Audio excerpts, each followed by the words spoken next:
झारखंड में चुनाव के तिथि की घोषणा जल्द से जल्द की जा सकती है। इसी को देखते हुए झारखंड में मौजूद राजनीतिक पार्टियों के नेता लगातार राज्य की विभिन्न विधानसभा का दौरा करते नजर आ रहे हैं और एक दूसरे पर तल्ख टिप्पणी करते दिख रहे हैं। देवघर जिले में भी पहुंच रहे राजनीतिक पार्टियों के नेता एक दूसरे पर बयानबाजी करते दिखे। रविवार को देर शाम JLKM के अध्यक्ष जयराम महतो देवघर की जरमुंडी विधानसभा पहुंचे, जहां उन्होंने मंच से सारठ के वर्तमान विधायक और राज्य के पूर्व मंत्री रणधीर सिंह को खुली चुनौती दी। जरमुंडी के सांवा प्रखंड के लोगों को संबोधित करते हुए कहा कि रणधीर सिंह इन दिनों जनता के बीच साड़ी बांट रहे हैं। जयराम महतो ने जनता के डिमांड पर विधायक रणधीर सिंह को चैलेंज करते हुए कहा कि यदि वो मेरे से 1-to-1 लड़ना चाहते हैं तो गोड्डा के महागमा, पोड़ियाहाट और गोड्डा विधानसभा में इंडिपेंडेंट चुनाव लड़े, उन्हें उनकी हैसियत पता चल जाएगी। वहीं उन्होंने कहा कि मैंने उन्हें लोकसभा चुनाव में धनबाद से लड़ने का चैलेंज किया था, लेकिन वह इस चैलेंज को नहीं स्वीकारे। जयराम महतो ने रणधीर सिंह को उनके बगल वाले विधानसभा सीट जरमुंडी से चुनाव लड़ने की भी चुनौती दे दी। खुली चुनौती देते हुए उन्होंने कहा कि वह दूसरे प्रमंडल से चुनाव लड़ने आएंगे, लेकिन रणधीर सिंह को अपने प्रमंडल में ही चुनाव लड़ना है, सिर्फ विधानसभा क्षेत्र अलग अलग होंगे। जयराम महतो सिर्फ पूर्व मंत्री रणधीर सिंह को ही नहीं बल्कि वर्तमान मंत्री हाफिजुल हसन को भी बयानबाजी करने से नहीं चूके। उन्होंने वर्तमान मंत्री शाह विधायक हाफिजुल हसन पर टिप्पणी करते हुए कहा कि पिछले 5 वर्षों से राज्य में खेल और युवा मंत्री हैं, लेकिन एक भी मैदान और स्पोर्ट्स कॉम्प्लेक्स का निर्माण उन्होंने अपने क्षेत्र में नहीं कराया है। उन्होंने मंत्री हाफिजुल हसन को गुटखाबाज कहते हुए संबोधित किया। जयराम महतो ने कहा कि किसी भी कार्यक्रम में या सार्वजनिक जगहों पर वह गुटखा खाकर लोगों को संबोधित करते हैं, जो कहीं ना कहीं झारखंड के नेताओं की छवि को धूमिल करता है। गौरतलब है कि जयराम महतो राज्य के मंत्री इरफान अंसारी पर आए दिन बयानबाजी करते देखे जाते हैं, जिसका जवाब इरफान अंसारी भी अपने अंदाज में देते दिखते हैं। लेकिन अब संथाल परगना में जयराम महतो ने रणधीर सिंह और हाफिजुल हसन अंसारी पर बयानबाजी कर राजनीतिक सरगर्मी तेज कर दी है। अब देखने वाली बात यह होगी कि जयराम महतो के तल्ख बयान और तीखी टिप्पणी के बाद दोनों नेताओं की तरफ से क्या जवाब आता है।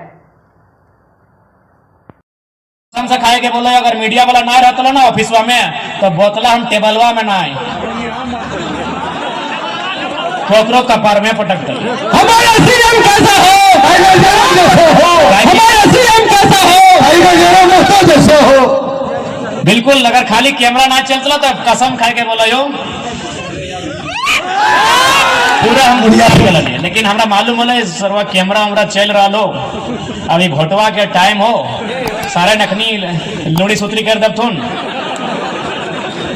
तो सही खतरा हम अपन गुस्सा माइक्रो सेकंड में कंट्रोल कर ले। हटो को देख हमने क्या हले कि पूरा गुस्सा हले कि मन मारिए दिए, लेकिन माइक्रो सेकंड में गुस्सा के कंट्रोल करके बोतलवा हम टेबलवा धर पटक ले। बगले में 2-3 अधिकारी हले, अरे गलती से पटके बाद हिंदू छीटे के जित है ना तो लफड़ा हुई। तो ये बात तो तोहनी मालूम हो कि हमनी बर्दाश्त ना करबो। बदला मिल गलो तोहनी जीवार है आज खुद अपन आपके वोट ना दे यार, तोहनी लाखों वोट दे दे। सांसद अपन आपके वोट दे, जानकारी हो कहाँ वोट दे, वो भागलपुर में दे, और तोहनी वोट दे तो जिम्मेवार कौन है देख ले। सबसे पहला बात, एक बात क्लियर जान ले, बहुत सारे लोग कहते हैं कि आप बाहरी भीतरी करते हैं। जी नहीं, पश्चिम बंगाल बगल में है, हमारा बड़ा भाई है। बिहार इस किनारे में है, हमारा मंझला भाई है। पीछे उड़ीसा है, हमारा संजला भाई है। झारखंड सबसे छोटा भाई है। लेकिन बस एगो मैटर समझ लीजिए, 4 भाई हैं, चारों का बंटवारा हो चुका है, जैसे 4 भाई में होता है। पश्चिम बंगाल को क्या मिला? 88,000 वर्ग किलोमीटर। बिहार को क्या मिला? 94,000 वर्ग किलोमीटर।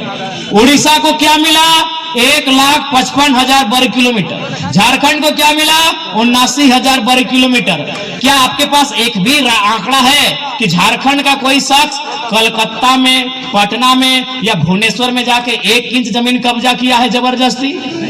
नहीं किया है। और चलिए बोकारो, चलिए धनबाद, चलिए चित्रा देवघर, चलिए जमशेदपुर, चलिए रांची, चलिए हजारीबाग, चलिए गिरिडीह, आपको हजारों हजार एकड़ दिखा देंगे जहां प्रदेश के लोगों का कब्जा है, तो कोई नहीं विरोध करेगा भाई। खड़ा होता है और पदाधिकारी लोग को रे रे करके बुलाता है। देखते हैं सर, जब टेबल में बैठता है किसी ऑफिस में तो टेबल को पटक देता है सर।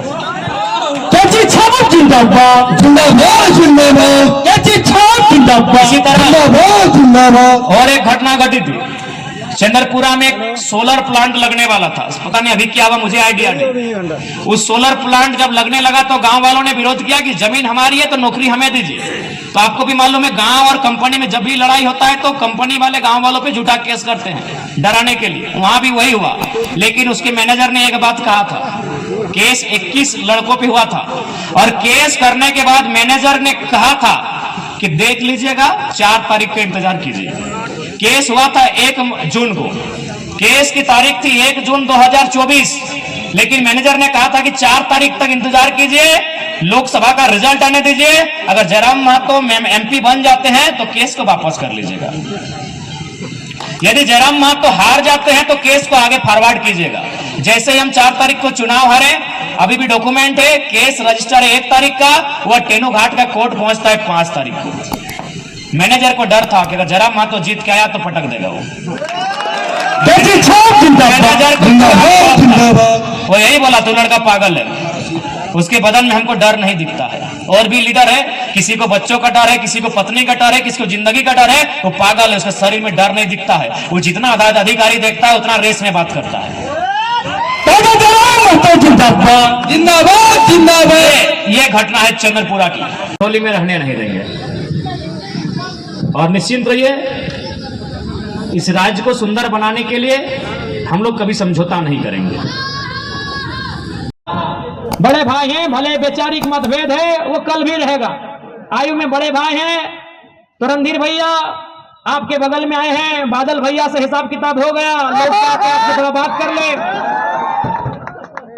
आपने कहा था कि जयराम महतो को चैलेंज देते हैं, तो सुनिए रणधीर भैया, हमने तो आपको लोकसभा में ही चैलेंज दिया था कि आपका लोकसभा पड़ता है दुमका, आप लड़ सकते थे गोड्डा से, मेरा लोकसभा पड़ता है गिरिडीह। हमने आपको चैलेंज दिया था, कहां? धनबाद के लिए। धनबाद अभी किस सीट को? जहां PM सिंह 3 बार से सांसद, तो हमने तो आपको वहां से, जहां से आपकी पार्टी का सांसद था, हमने आपको वहां चुनौती दिया था, आपने स्वीकार नहीं किया। तो चलिए माननीय रणधीर भैया, विधानसभा में भी आपकी एक चुनौती को स्वीकार करते हैं। आपका प्रमंडल है संथाल, मेरा है उत्तरी छोटा नागपुर। चलिए एक काम करते हैं, आपके संथाल परगना की गोड्डा की 3 सीटों में, पोड़ैयाहाट, गोड्डा, महागमा, आदरणीय रणधीर भैया आपको सीधा चुनौती है, आपके छोटे भाई का। रणधीर भैया ये सीधा चुनौती है, आपका घर संथाल परगना है, हम छोटा नागपुर से आके आपको चुनौती देते हैं। गोड्डा जिला में 3 सीट है, पोड़ैयाहाट, गोड्डा, महागमा, आप 1 सीट चाहिए और 1 to 1 मुकाबला कीजिए।